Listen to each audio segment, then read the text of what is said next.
तो युद्ध छेड़कर अमेरिका और इजरायल ने पूरी दुनिया में हलचल मचा दी है। नमस्कार, मैं हूं नीलू और इसी बीच एक बड़ी खबर आ रही है। क्या अमेरिका एक और गलती करने जा रहा है?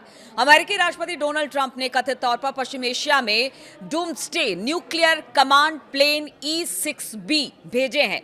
अमेरिकी मिलिट्री के ये प्लेन आसमान में उड़ते देखे गए हैं। इससे ईरान में शुरू हुई लड़ाई के फैलने और तीसरे विश्व युद्ध की शक्ल लेने का डर सता रहा है, क्योंकि कहा यह जा रहा है कि हो सकता है परमाणु हमला ट्रंप कर सकते हैं और इसी को लेकर आशंकाओं का बाजार गर्म है। इस प्लेन की विशेष न्यूक्लियर क्षमताओं के चलते परमाणु युद्ध का अंदेशा अब बढ़ता चला जा रहा है। ईरान की इजरायल अमेरिका के साथ लड़ाई पहले ही 10 से ज्यादा देशों को अपनी चपेट में ले चुकी है और देखिए इसके हाल तो ऐसे हैं कि अब पूरी दुनिया इसकी चपेट में इनडायरेक्ट वे में आ चुकी है। डेली मेल की रिपोर्ट के मुताबिक ईरान में 28 फरवरी को युद्ध शुरू होने के बाद से फ्लाइट ट्रैकिंग डेटा ने E-6B mercury strategic airborne command aircraft के लॉन्च कैप्चर किए हैं। बोइंग 707 के फ्रेम का इस्तेमाल करके बनाए गए ये प्लेन न्यूक्लियर वॉर से बचने और हवा से अमेरिकी मिलिट्री रिस्पांस को कोऑर्डिनेट करने के लिए डिजाइन किया गया है। E-6B प्लेन अमेरिकी प्रेसिडेंट और सेक्रेटरी ऑफ वॉर के लिए एक फ्लाइंग रेडियो स्टेशन और कमांड सेंटर के तौर पर काम करते हैं। इनमें खास एंटेना लगे होते हैं जो कि पानी के अंदर न्यूक्लियर हथियारों से लैस सबमरीन तक पहुंच सकते हैं और इसी के चलते इसे डूम्सडे यानी कि प्रलय का विमान कहा जाता है। सैटेलाइट जमीन पर मौजूद मिलिट्री पोस्ट और अंडरग्राउंड मिसाइल फैसिलिटी से बात करने के साथ साथ मरकरी फ्लीट वर्ल्ड वॉर 3 छेड़ने और न्यूक्लियर हमले को कंट्रोल करने में भी यह सक्षम बताया जाता है। बात करें 2 मार्च की, तो 2 मार्च को अमेरिका के ऊपर 2 E-6B मरकरी देखे गए हैं। इसलिए आशंका यह जताई जा रही है कि इसी के बाद हो सकता है कि क्या अमेरिका अब परमाणु हमले की कह सकते हैं प्लानिंग कर रहा है और इसके बाद फारस की खाड़ी की ओर भी एक E-6B लॉन्च की रिपोर्ट सामने आई है। इधर अगर बात की जाए, ये तो परमाणु हमले को लेकर एक प्लान, पता नहीं ABCD कितने प्लान अब तक ट्रंप तैयार कर चुके हैं, लेकिन आज 11 दिन भी कोई प्लान नजर नहीं आ रहा है। तो इससे यही कहा जा सकता है कि ट्रंप की छटपटाहट कहीं ये ना करने को मजबूर कर दे कि वो परमाणु हमला कर दे ईरान पर। इस बात की आशंका है और इस बात को लेकर पूरी दुनिया आशंकित है।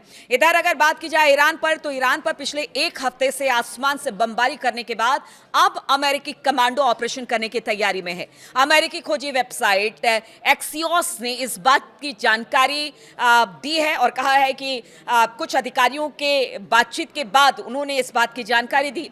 इन अधिकारियों के मुताबिक अमेरिका और इजरायली अधिकारी ईरान में घुसकर 450 किलो यूरेनियम छीनने के लिए कमांडो ऑपरेशन चलाने पर विचार कर रहे हैं। देखिए, आज 11वां दिन बीत चुका है, लेकिन यह नहीं पता है कि अगर ईरान ने जो इनरिच यूरेनियम है उसे कहां छिपा कर रखा है, तो ये ट्रंप की नाकामी और नेतन्याहू की नाकामी ही कही जाएगी। इसलिए कहा जा रहा है कि अब हो सकता है एक छोटी टुकड़ी को ईरान में उतारा जाए और उस एनरिचमेंट यूरेनियम को तलाश करने की कोशिश की जाए। अमेरिका के राष्ट्रपति डोनाल्ड ट्रंप का कहना है कि उनका मुख्य मकसद ईरान के परमाणु हथियार बनाने की क्षमता को हमेशा के लिए खत्म करना है। ईरान के पास 450 किलो यानी कि 60% एनरिच्ड यूरेनियम है। वैज्ञानिकों के मुताबिक अगर ऐसा सच में है तो कुछ हफ्तों में ही ईरान परमाणु बम बना सकता है और इस बात की आशंका इजरायल और अमेरिका दोनों को है और इसी को लेकर हमला भी हुआ। जितने कारण गिनाए गए नेतन्याहू और ट्रंप की तरफ से, उसमें से एक कारण यह भी था। हालांकि वो कारण तो अब सब दरकिनार हो गए, अब बस हमला हो रहा है। हालांकि अमेरिकी बमबारी में ईरान के परमाणु अड्डे जैसे फोर्डो और इस्फहान न्यूक्लियर प्लांट को भारी नुकसान पहुंचा है, लेकिन उसने 450 किलो यूरेनियम अमेरिकी बमबारी से पहले ही छिपा लिया था। ईरान ने अंडरग्राउंड बंकरों में एनरिच्ड यूरेनियम छिपा रखे हैं, लेकिन सवाल यह है कि क्या ईरान के अंदर सैनिकों को उतारना अमेरिका और इजरायल की सबसे बड़ी भूल तो नहीं होगी। हालांकि सैनिकों को भेजने को लेकर कई बातों का अब तक कुछ पता नहीं चल पाया, जैसे कि फिलहाल ये साफ नहीं हो पाया है कि अमेरिका और इजरायल क्या ज्वाइंट मिशन करने वाले हैं। कमांडो तब जाकर उतारे जाएंगे जब ईरान की सेना जमीन पर उतरने वाले सैनिकों के लिए खतरा नहीं होंगे। यानी कि देखिए, ईरान को भी पता है और उन्होंने पहले ही चेता दिया है कि अगर हमारी धरती पर अमेरिका या इजराइल की फोर्स उतरती है तो उनका जो हश्र करेंगे वो दुनिया देखेगी, इस तरह का दावा ईरान की तरफ से किया गया है। इसीलिए कहा जा रहा है कि खतरा तो बहुत है अगर सैनिक वहां पर अमेरिका या फिर इजराइल को उतरते हैं। अमेरिकी कांग्रेस की ब्रीफिंग में क्या हुआ वो भी आपको बताते हैं। मंगलवार को अमेरिकी कांग्रेस के एक ब्रीफिंग में secretary of state mark Rubio ने पूछा कि क्या ईरान का एनरिच्ड यूरेनियम सुरक्षित किया जाएगा। इस पर कहा गया कि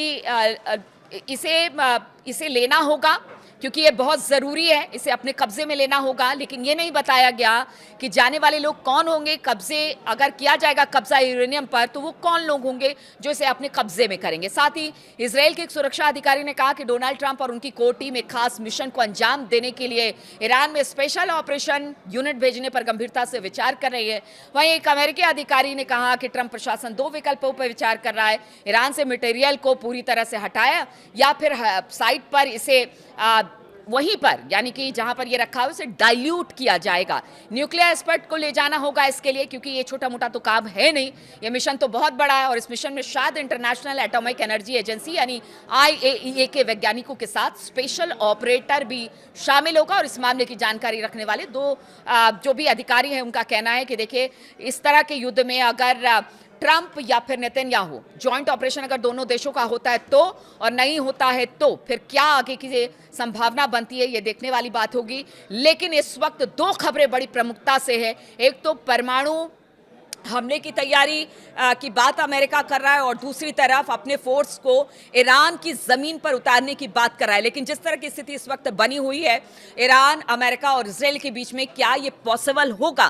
क्या वहां पर इतनी आसानी के साथ अमेरिकी और इजरायली सेना घुस पाएगी? क्योंकि ईरान ने तो पहले ही कह दिया है कि अगर हमारी धरती को टच करते हैं अमेरिकी या फिर इजरायली सोल्जर तो फिर उनको वहीं पर मार गिराया जाएगा। लेकिन अब आशंका यह है कि अगर ऐसा होता है तो युद्ध का और विस्तार होगा, क्योंकि हालात तो बहुत खराब है। बार बार अपने वीडियो के अंत में मैं यही कहती हूं, हालत बहुत खराब है। युद्ध लंबा चला तो फिर इसके परिणाम पूरी दुनिया को भुगतने होंगे। इसलिए ट्रंप और नेतन्याहू को अब संयम से काम लेना होगा, सोचना होगा, और जो भी कदम उठाए वो सिर्फ अपने देश के लिए ना सोचे बल्कि पूरी दुनिया के बारे में उन्हें सोचना पड़ेगा।